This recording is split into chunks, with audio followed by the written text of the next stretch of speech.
Hey friends, how's it going? My name is Gabby. Welcome back to my channel, and today I'm going to be discussing my top 12 favorite books that I've read so far in the year of 2023. At this point in the beginning of July, I feel like we're at the exact halfway point of the year, so I love to do these videos every year where I kind of discuss some of my favorites that I've had throughout the year so far. And if you are curious, so far in the year of 2023, I have read a total of 102 books. So out of the 102 books that I've read so far this year, I would love to talk about my top 12 favorites. Before we do jump into the books though, I just wanted to take a second to thank today's video sponsor, which is HelloFresh. HelloFresh can definitely help you save some time and some money this summer with their really fresh, delicious meals. It's so awesome that their ingredients travel from the farm to your door in less than 7 days, so the food is always incredibly fresh. And I love that with HelloFresh, you know, every meal comes with pre-proportioned ingredients, so you're never having to have anything left over at the end that you didn't use, so it really just cuts down on your food waste as well.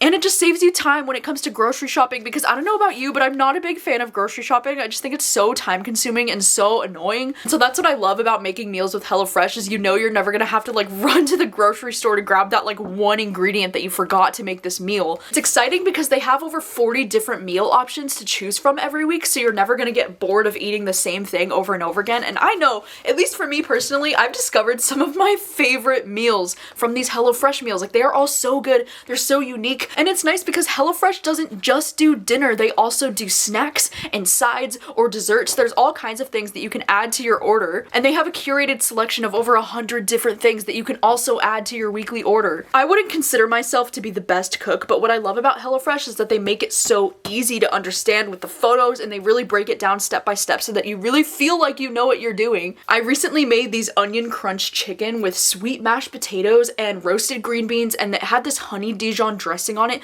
that was so freaking delicious. I made this for our whole house. I made it for me, Rachel, and Obed, and we all really enjoyed this one. I'm a really big fan of the crispy onions like crushed on top of the chicken, especially with this honey Dijon dressing. Oh, that really just puts the cherry on top. It is so freaking good. So you can go to hellofresh.com and use my code gabbyreads50 for 50% off plus free shipping. Isn't that so exciting? Oh my gosh, going to hellofresh.com using my code gabbyreads50 and getting 50% off your order plus free shipping. That's half off. Oh my gosh, that is such a good deal. Definitely be sure to check out that link in the description, and thank you so much to HelloFresh for sponsoring today's video. Okay, so I'm gonna be starting with like number 12, or I guess like the one that's like my least favorite, and then working my way up towards my favorite, even though I haven't put too much thought, okay? I haven't put too much thought into the order of this list. But kicking off this list, one of my favorite books of the year so far has gotta be None of This Is True by Lisa Jewell. And this one is so exciting to have on this list because I'm a huge Lisa Jewell fan. This one is actually an ARC copy that I have. This one goes on sale August 8th, so definitely be sure to check this one when it publishes on August 8th. And this is one of my favorite thrillers that I've read so far this year. This one really just surprised me. I feel like this story just went in a direction that was really interesting. I feel like something that's so crazy about Lisa Jewell's thrillers for me is that her thrillers are not my favorite because of their like unpredictability, because I don't always think that her books are the most like shocking things that I've ever read, but I always just find myself getting so invested in the story and the characters, and it's like one of those things where you just can't look away. It's like a train wreck, and you just can't pull your eyes away from the page because you have to know where it's going. And this one, we're basically just following these two women who, right at the start of this book, they both discover that they're both celebrating their 45th birthday, and that they're birthday twins born on the same day. And then it's about how this woman, Josie, she starts to get obsessed with this other woman named Alex who shares her birthday, and she finds out that Alex is the host of this really popular podcast that's kind of a podcast that talks about like women's lives and like the different struggles that women have gone through. And so Josie basically asks her, she's like, can I be on your podcast, because I have a really interesting story and I'm actually going through a lot of really crazy shit right now. And so we get this story of these two women as she's kind of like interviewing her for her podcast and learning more about her life and all that's going on with her. But it's also interesting because in between the chapters of the podcast and like them getting to know each other as friends, we get little like snippets of like a Netflix true crime documentary that's called Hey, You're My Birthday Twin or something like that. And you kind of get to see glimpses of what might have happened to them in the future. So like, you know, some shit has gone down between them, but you don't know what. And this book was just so entertaining. It was so much fun. I had such a great time with it, and it's definitely one of the most memorable thrillers that I've read so far this year, so really enjoyed this one. The next one on this list is going to be Happy Place by Emily Henry. Of course, this book had to make it on my list. It's definitely one of my favorite romances that I've read this year, and even though I didn't end up loving this one as much as I love some other Emily Henrys, like I still think this one is maybe like third after Book Lovers and People We Meet on Vacation, but this was still one that I really enjoyed. Most of this book takes place on their friend's little like cottage. Is it a cottage in like Maine or something? Yes, and they have to share a room, and the whole thing in this book is that they used to be fiancés, right? Like our two protagonists, they used to be fiancés, and they're part of like the same big friend group, but they've recently broken up, and they don't want their friends to know because they don't want to be like a total buzzkill for like their last summer at this cottage. And so they decide to not tell their friends that they've broken up, so they have to like continue to be fake fiancés, if that makes sense. So it's kind of like my fake dating favorite trope, but like a little tweaked, a little skewed, which I also just really loved. I really loved both of the characters in this book, and I really connected to them both. I feel like the only reason why I didn't love this book as much as I could is because of the like there was a bit of miscommunication between them towards the end of this book that got a little bit annoying. Like it was just a tad bit annoying with the miscommunication, but otherwise I still love this. It was still a 5-star for me. I still tabbed the absolute crap out of it and just had the best time reading it. I also did do an entire reading vlog just dedicated to this book, so if you want to see my totally awesome experience reading this book, I will have it linked down below if you missed it. Alright, the next book on this list is going to be Luster, which I know is like a little bit different for me because this one's kind of more like literary fiction kind of vibes, but this story, I read it in January and it has just really stuck with me throughout the whole year. I think about this book a lot, and in this story we're following this young black woman who gets involved with this white man who is in an open marriage. And I don't know about you, but I really love reading about open marriages. I just think that's something that's so interesting, and I love learning the little things about like the little rules that they have for each other, like the different kinds of things. I don't know, I just found it to be so interesting. And I think the main reason why this book has ended up as a favorite of mine of the whole year and why it's stuck with me for so long is because the writing in this book is just absolutely gorgeous. Like this is some of my favorite writing in a book that I've ever read, I think. There's just something about it. It's so like lyrical and relatable and just like beautiful. And so I think the writing alone is reason enough for me to want to recommend this book and to want to call it a favorite, even though like I'm pretty sure I ended up giving this one like 4.5 out of 5 stars. Like it wasn't a full 5-star for me, and I think it's because I remember being a little bit disappointed by the ending or like not fully satisfied by where the plot ended up going in this. But at the end of the day, the writing has just really stuck with me. Like, there are just some quotes that I really still remember to this day, and I still think about them a lot. So I feel like it's a good sign that this book has left such a big impression on me after all this time, and this one's definitely one of my favorites that I've read this year. And then the next book on this list is going to be Mother Thing, which this is another book that I read in the month of January, and I have still been thinking about it to this day. This one is another one of those books that's kind of hard for me to define when it comes to the genre, because it is a horror book, and that's for sure, but it's also kind of like, it has like this literary fiction or almost like magical realism kind of feel to the writing, you know? And this one was a really unique story where we're following this married couple named Ralph and Abby, and Abby has never really gotten along with his mom. They've always just had like this really weird toxic relationship, and then his mom passes away like right at the beginning of this book. But then it's kind of a story about how his mom is kind of still lingering, like she's still around, she's still kind of like low-key haunting them. But it's also a story about how I think like grief is one of the hardest things that you can go through, and how the grief of like losing his mother really starts to change her husband, almost to the point where he's becoming someone that she doesn't recognize anymore. I also think this book just has some of the most beautiful writing in a horror book, and it's really the writing that has stuck with me so much. I love, there's certain quotes like, "This love makes it okay to be stuck here on earth, makes it okay that these routines and aches and obligations are life, and that's just it." And also the talk about like depression and grief in this book, I just thought it was so well done and also just so thought-provoking. The ending of this book also just gets so absolutely unhinged and chaotic in like the best way. It's like my favorite kind of horror elements in a book just all came into play at the end of this book, and it was just so chaotic and so hard to follow. But I just love horror books like this. Like these are the kind of horror books that really get to me and like stay under my skin. Like it's the kind of horror that I think about for a long time, and so this is definitely one of my favorite books that I read this year. Another top favorite for me this year has got to be Before I Let Go by Kennedy Ryan, which this is a romance that really surprised me because, you know, I mean, it didn't surprise me in the sense that, you know, because I know everybody's like loving this book and it's probably going to be on a lot of people's favorites of the year, but I think it surprised me as much as it did because I'm not usually a huge fan of like the second chance romance trope. Like that's never been been one of my top faves. And in this story, it's following a married couple who, you know, they were married and now they're separated for reasons that we don't know at the start of this book.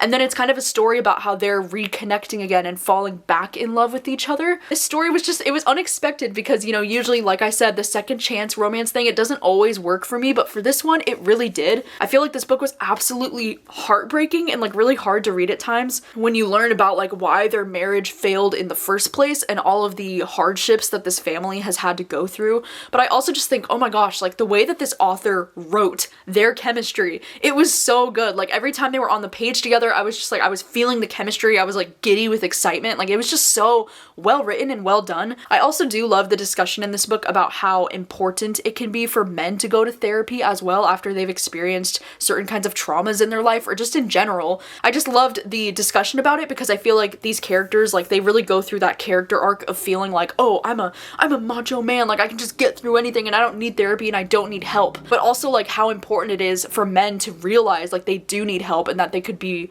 benefiting a lot from going to therapy. And it was just a really great discussion throughout this book as well. So I really loved this one. It really surprised me. Another one of my favorite things that I've read this whole year has got to be Orange. And technically, okay, this is the complete collection volume 1, which technically I did read this in December, like late December last year, but I'm including it on this list anyways because I did read the second collection of volumes in January, which was volumes 4 and 5, and Orange has very quickly become one of my top favorite mangas of all time. So yes, I'm putting it on this list because I absolutely love Orange. And in this story, it is so fascinating. I really do think if you love any kind of like romance sci-fi elements or like time travel-y kind of elements, I think you would love this manga. And so Orange is really cool because we're following these young kids who are in high school, and our main protagonist is this young girl. She's in 11th grade, and the whole thing is that she gets a letter from herself 10 years in the future that was like, I made this awful, terrible mistake when I was in high school, and I think that if you did things a little bit differently, you could help prevent something really awful from happening. You know, is writing these letters to herself 10 years ago, and you just follow this character as she's receiving these letters from her, and she's trying to change something about something that happened to this friend group when they were in high school.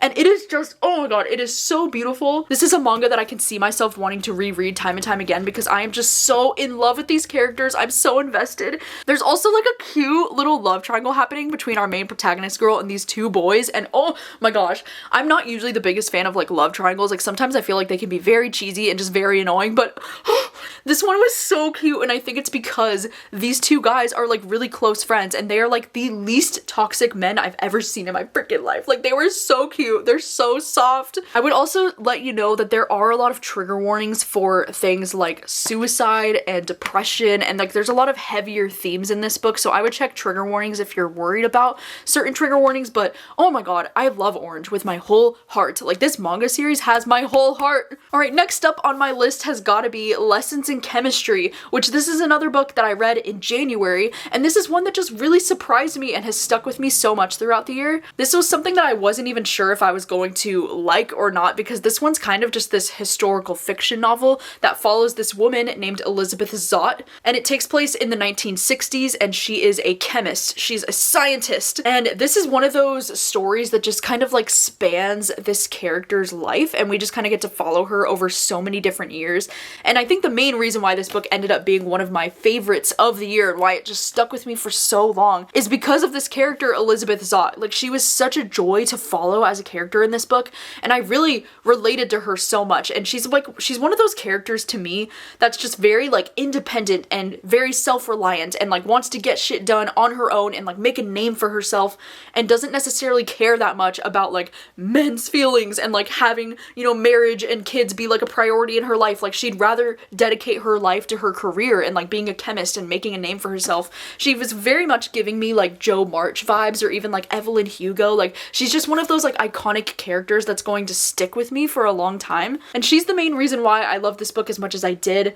I also do really love, oh my god, she has a dog in this book that's like a really cute character in this book, and we even get the perspective of the dog at times, which I know just sounds like it would be so cheesy, but I swear it was so cute. And there's just so much of the story that I remember, and I'm thinking back about this book all the time. Like I just really had a good time with this one, and I wasn't expecting to love it as much as I did. I'm also so excited because I heard that they are adapting this into a TV show this fall. I think it's gonna be on Apple TV with Brie Larson as Elizabeth Zott, so like I'm definitely gonna be checking out the TV show. I loved this one so much. All right, and then getting down to my top 5, we have my favorite romance book that I think that I've read this year, which is Yours Truly by Abby Jimenez, which I know you're probably thinking, didn't you give that 4 out of 5 stars? But like, I loved this romance book so much. And despite any of the issues that I had, because I did have some issues with the ending of this book and it got really annoying, but I loved the first like 200 pages so freaking much that I don't even care that I didn't like the ending that much. Because in this story, we're following these two characters who are both doctors, and they're both kind of like up for the same job promotion at the beginning of this book, so they start with like some kind of like tension between them, you know? But then our main protagonist, Brianna, she discovers that this guy, Jacob, who is the love interest in this book, he suffers from some pretty bad anxiety and social anxiety and all kinds of things, and so he very quickly just kind of wants to back down from it, and he doesn't like confrontation. And so he's immediately, you know, very sweet to her and just very soft with her. And oh my god, like, Jacob is one of my favorite male love interests in a book that I think I've ever read in my freaking life. Like, I adore him so much with my whole heart. He's just genuinely one of the sweetest little beans, and he just made this book so freaking precious. Like, I loved reading about him. I was really just having, you know, the time of my freaking life when I read this earlier, like last month, because I was just tabbing the heck out of it. And also, like, Jacob's story in general was just really beautiful and really interesting. My only reason, like the only reason why I didn't like the ending of this book that much is because there's a huge like miscommunication trope happening in this book, and it was just starting to drive me nuts because these two just wouldn't talk to each other about how they were feeling, and so it just got dragged out a little bit too long for me. I also think the protagonist, Brianna, she gets a little bit like insecure to the point where she starts to ruin things for herself because she's so like non-trusting after a really shitty relationship from before.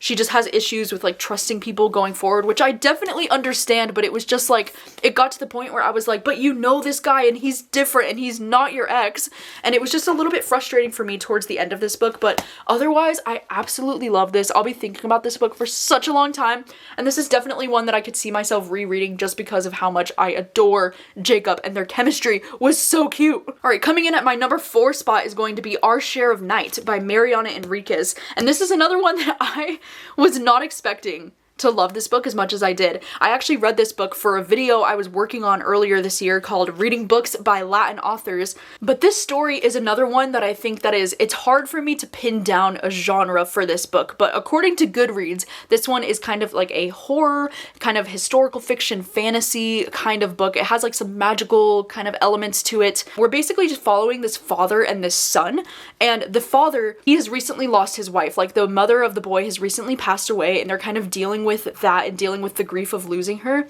But our protagonist, Juan, he's also dealing with the fact that, you know, he's able to have like he has certain magical abilities. Like, for example, he has the ability to like summon demons and kind of like communicate with another world, and he's like able to do some things, like sometimes he can talk without moving his lips, or like basically like read minds. I don't know, there's a lot of cool things that he can do, and he's kind of magical in this book, and he's starting to notice that some of his magical abilities are being passed down to his son, Gaspar.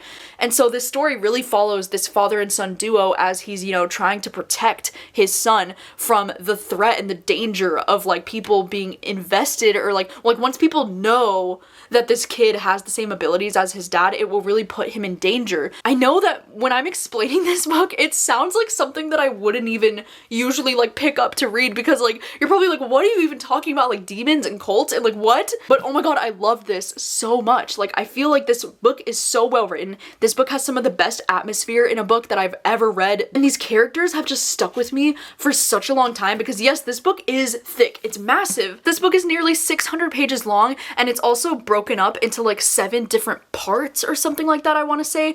And this book doesn't have any chapters, by the way. It's just broken up into the 7 parts, and that's it. So it all really just sounds like something that I usually would complain about or that I wouldn't enjoy.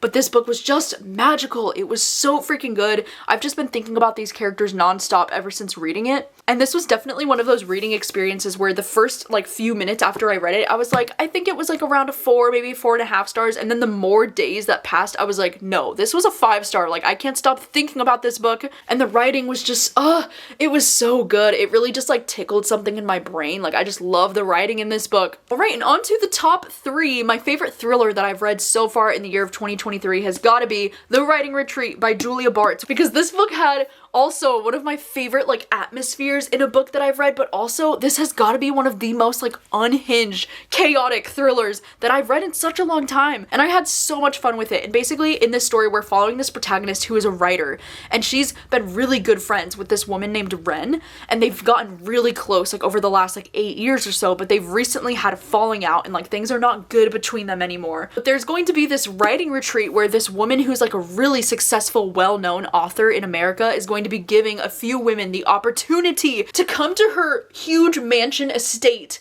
and write their next novel with her guidance. And it's so cool because it ends up turning into like a competition between the women, because she's like, I'm only going to be publishing one of your novels. Not only does our protagonist get selected to go on this writing retreat, but of course her friend Ren, who she's no longer friends with because they had this weird falling out, of course she's also going to be on this writing retreat. So it is just such a fun time. Oh my gosh, I love the idea of like people trying to write a novel under pressure. That's like one of my favorite tropes I've realized, and I love the competition aspect of this book and the way that these women are all competing for her attention. Oh my gosh, just everything about this book was so entertaining, and the atmosphere was so good because there's like a wintry storm happening outside as they're all writing, and the ending of this book just got so unhinged and so chaotic. Like I could not predict where this was going, and I just had the most fun time with it. And I just had a great time with the writing retreat. Like we'll have to see if any other thrillers can top this book for me this year. My second favorite book that I've read so far this year has got to be On Earth We're Briefly Gorgeous by Ocean Vuong.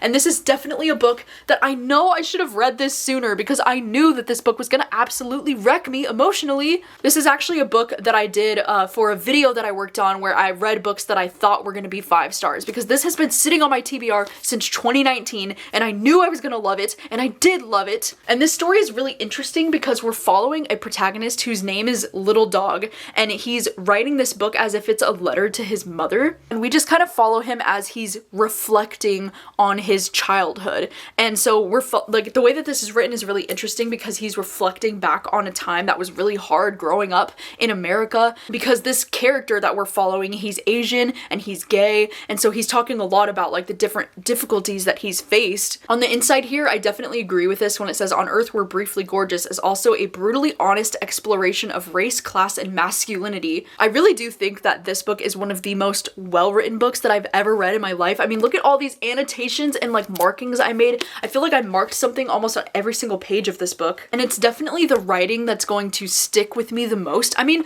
listen to this quote. You once told me that the human eye is God's loneliest creature, how so much of the world passes through the pupil and still it holds nothing. The eye, alone in its socket, doesn't even know there's another one just like it, an inch away, just as hungry, as empty. Like, are you fucking serious? Or this one, days I feel like a human being, while other days I feel more like a sound. I touch the world not as myself, but as an echo of who I was. Can you hear me yet? Can you read me? Because a bullet without a body is a song without ears? Ugh!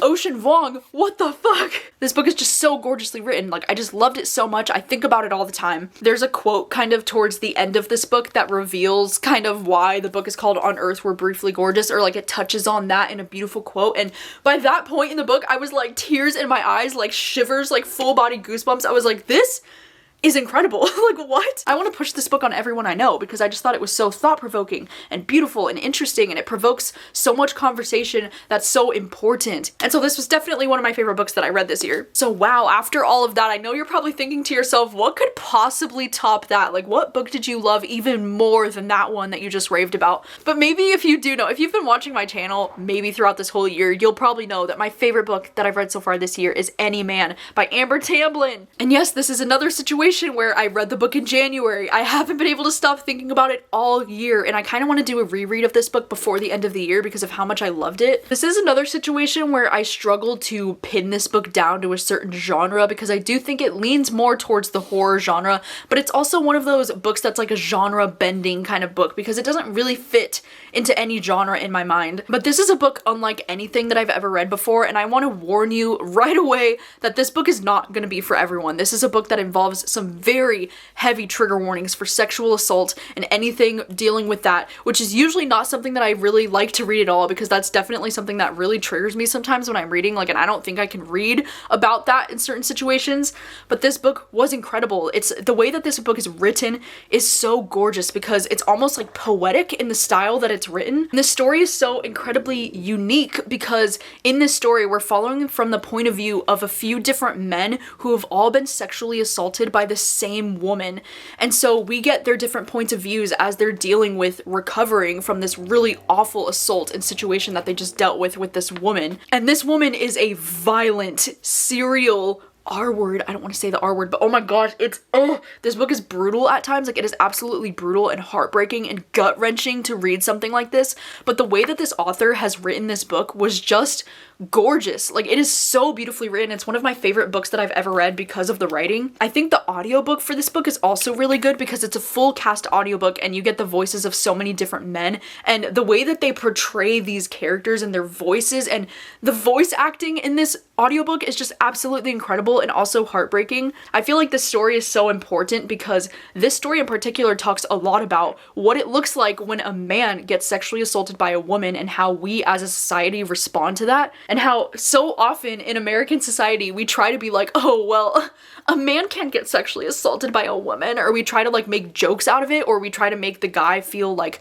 less macho or like less manly because of a situation like that. Like, it is just so awful, and I feel like this book really highlights and brings attention to the trauma that is real that these men go through when something like this happens to them, but then like the ridicule that they face from the public. It's really the case that it seems like for anybody that gets sexually assaulted, like the public does not respond well to it, but it also seems like especially true when it's a man that's been sexually assaulted by a woman. Like, for some reason our American society just does not accept that that's something that can happen to men. And just the way that this book talks about sexual assault just in general, I just thought it was so freaking powerful. Like, for example, there's this quote that it says, "I live in a country built on celebritizing its citizens' grief and amplifying stories of violence and assault for political gain, click counts, or television ratings. Let me be clear, they do not care about us. People who live through sexual assault are a car crash on the side of the road, and the American media is nothing more than cars slowing down just long enough to take a peek, just long enough to take a picture before speeding off to their next fatality.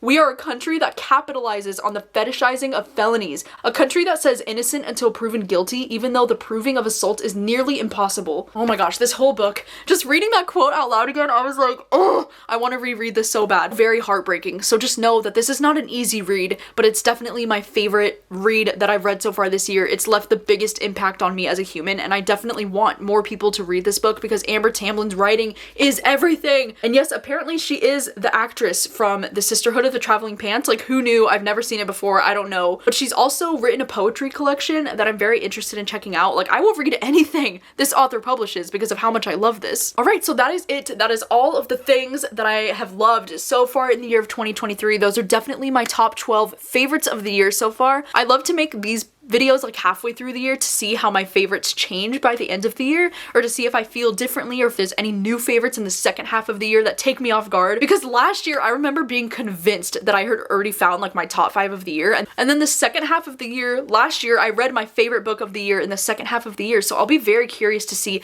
if anything can top Any Man for me, because I don't know if it's gonna happen. But you'll have to let me know if you've read any of the books on my list. What did you think of them? Are any of these books that you also enjoyed? Or I would also love to know which books have made your top favorites of the year so far. If you want to give me like a top 3 or maybe a top 5 books for you in the comments, I would love to know what some of your top favorite books of the year are so far. Thank you so much for hanging out and for watching as always, and I will see you very soon with another video. Bye!